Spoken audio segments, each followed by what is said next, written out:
যারা কিনা ঝালমুড়ি লাভার আছো তারা বাহির থেকে ঝালমুড়ি কিনে খায় অস্বাস্থ্যকর পরিবেশে চড়া দাম দিয়ে। আজকে আমি তাদের জন্য নিয়ে আসলাম এই রেসিপিটি। ঝালমুড়ির মশলা বানানো যায় খুবই সহজে এবং সংরক্ষণ করে খাওয়া যায় 6 মাস পর্যন্ত। তো নর্মাল ফ্রিজে রেখে এটা 6 মাস পর্যন্ত খেতে পারবে, এমন একটি রেসিপি শেয়ার করব। হ্যালো এভরিওয়ান, আসসালামু আলাইকুম, welcome back to my channel. তো আজকে তোমাদের সাথে শেয়ার করব ঝালমুড়ি বানানোর মশলা এবং ঝালমুড়ি মাখা।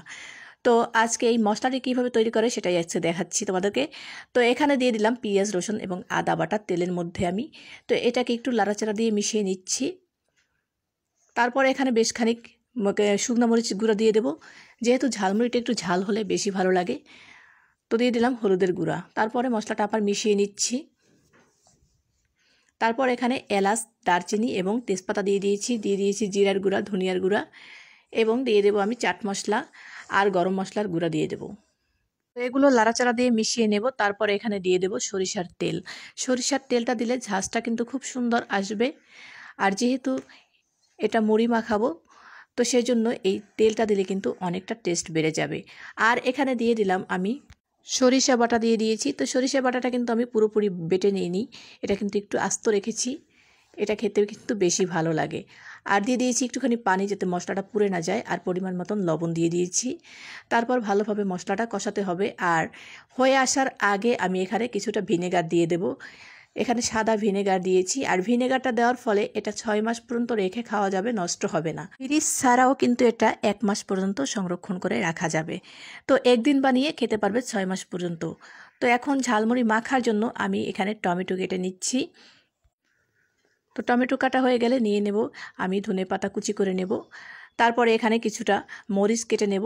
আমি এখানে কাঁচামরিচ দিয়েছি, তোমরা চাইলে এখানে বোম্বা মরিচও দিতে পারো। বোম্বা মরিচ ছিল না আমার কাছে, তার জন্য আমি কাঁচামরিচ দিয়েছি। আর পেঁয়াজ কুচি করে নিলাম। আর একটা মিক্সিং বোল নিয়ে নিলাম, সেখানে আমি চানাচুর দিয়ে দিলাম। দিয়ে দেবো আমি টমেটো কুচি, কাঁচামরিচ কুচি এবং পেঁয়াজ কুচি আর ধনেপাতা কুচি, সব কিছু দিয়ে দেবো। তারপর একটুখানি লবণ দিয়ে দেবো। আর এখানে দিয়ে দেবো সরিষার তেল। আর আমি যে বানিয়ে রেখেছিলাম মশলাটা, সেটা এখানে দিয়ে দিলাম, 2 চামচ পরিমাণে দিয়ে দিলাম। তারপর সমস্ত উপকরণগুলোকে মেখে নিচ্ছি। তারপর এখানে দিয়ে দেবো মুড়ি। তো মুড়ির মধ্যে একটু মিঠা ছিল, তো সেই মিঠাটা উঠিয়ে নিলাম। তারপরে ভালোভাবে মেখে নেব। তো হয়ে গেল মজার এই ঝালমুড়ি মাখা, ভীষণ সহজ। তো আমি এখানে একটা ডিম দিয়ে দিলাম। তো ডিমের অল্প একটু দিয়ে দিলাম আমি এখানে, পুরোপুরি দেব না। তো হয়ে গেল চড়া দামের এই ঝালমুড়ি মাখা। তো ঝালমুড়ির মশলাটা কিন্তু আমি এখন এইটা সংরক্ষণ করার জন্য রেখে দিচ্ছি, একটা বয়মে ভরে রেখে দেব, তাহলেই হয়ে যাবে। তো আমি এটা নর্মাল ফ্রিজে রেখে দেব, আর যখন মন চাইবে তখন কিন্তু এটা বের করে খাওয়া যাবে। এই মশলাটা চাইলে তো আশা করি আজকের আমার এই ভিডিওটি তোমাদের কাছে অনেক ভালো লেগেছে। ভিডিওটি ভালো লাগলে পেজটির সাথে থেকো, যারা ইউটিউব থেকে দেখছো তারা চ্যানেলটি সাবস্ক্রাইব করে পাশে থেকো।